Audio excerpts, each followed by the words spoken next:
Hey everyone, my name is Julien. I'm in a group composed of three French students, Clement, Nathan and me, and we are going to speak about some features that are different between France and Sweden. So the first difference I want to speak about is the tobacco consumption. In France, we mainly consume tobacco through smoking cigarettes. We smoke a lot in France. Almost a third of our adult population are considered as daily smokers. We start smoking really early, around 13, 14 years old. We smoke a lot. The average per person, per daily smoker is 12 cigarettes a day. Meanwhile, in Sweden, it's around 10% of the adult population that are smoking on a daily basis. It is deeply implemented in the culture to smoke cigarettes in France. We know it is bad, we know it's unhealthy, but it is part of our culture. It is totally normal for companies to create some breaks of 5 minutes for employees so they can go out and smoke.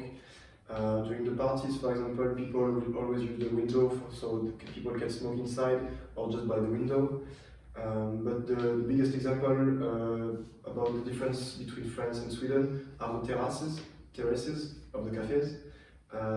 In France, it is totally normal to smoke cigarettes in the terrace of the cafe, but in Sweden it is totally forbidden, even though it's considered as outside. In France and Sweden, the governments are trying to restrain the consumption of tobacco. In France and Sweden, you cannot smoke inside since almost 10 years now. In France, it is way harder to get cigarettes than in Sweden. In Sweden, it's less expensive. It's one of the few items that are less expensive in Sweden than in France. In France, we need to go to some special shops, dedicated shops, to buy some tobacco, some cigarettes. Meanwhile, in Sweden, you just need to be 18. You can go to some grocery shop or to some gas station and buy some cigarettes. There is a totally different way to consume tobacco in Sweden, and that is totally illegal in France and in the rest of Europe. It's called snus. It consists of little packages that contain tobacco or nicotine and that you put inside your lip. It is very famous in Sweden and people like it more because it's more practicable. They don't need to go outside and smoke in the cold anymore. And it also has a better image. It's seen as more healthy than cigarettes. Now we will tackle the subject of sport. In France, as well as in Sweden, sport takes an important part in the culture, even if in Sweden the trend may be bigger. About a half of the Swedes actively take part in sports activities. But why are they so sportive? First, Swedes often do sports to have healthy behaviors. They express the culture of legom. De har ett balanserat liv mellan familj, arbete och sport. They have a balanced life between family, work and sport. Secondly, it's easier to do sports in Sweden.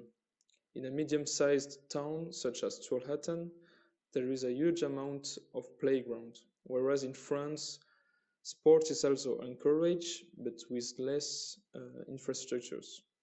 Likewise, the network of cycle paths, apart from the road, the respectful drivers and a well-built traffic lights encourage the use of the bike. In France, it's more dangerous to ride a bike because there is less cycle path and it is often embedded with the road, and moreover, this easy accessibility of sports is also supported by all the Fredriksbanken. Those are places to borrow sports equipment and bicycles for free. However, one main difference that struck me when I came here was that apparently there is no limitation of age in the gym. There are often children who don't know how to do complex exercise. This could lead to injuries and growth issues. It is the only drawback I have seen in the Swedish culture of sport, because in France, the limitation of age is about 16. Swiss people can consider French people as really arrogant or cocky.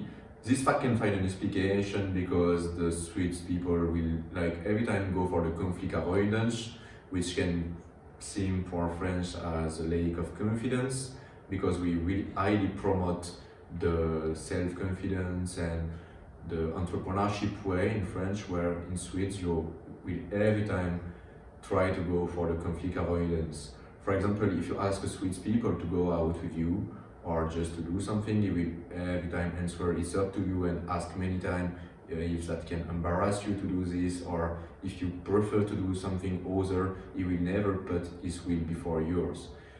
And in a French-Swiss relationship, that can really ask many problems, because the French will every time take the leader position, putting the Swedes in the secondary place, and that could be really nefast for both. So we have to take, and in a French-Swiss relationship, we have to keep in mind this fact to equalize and balance the relationship, I think.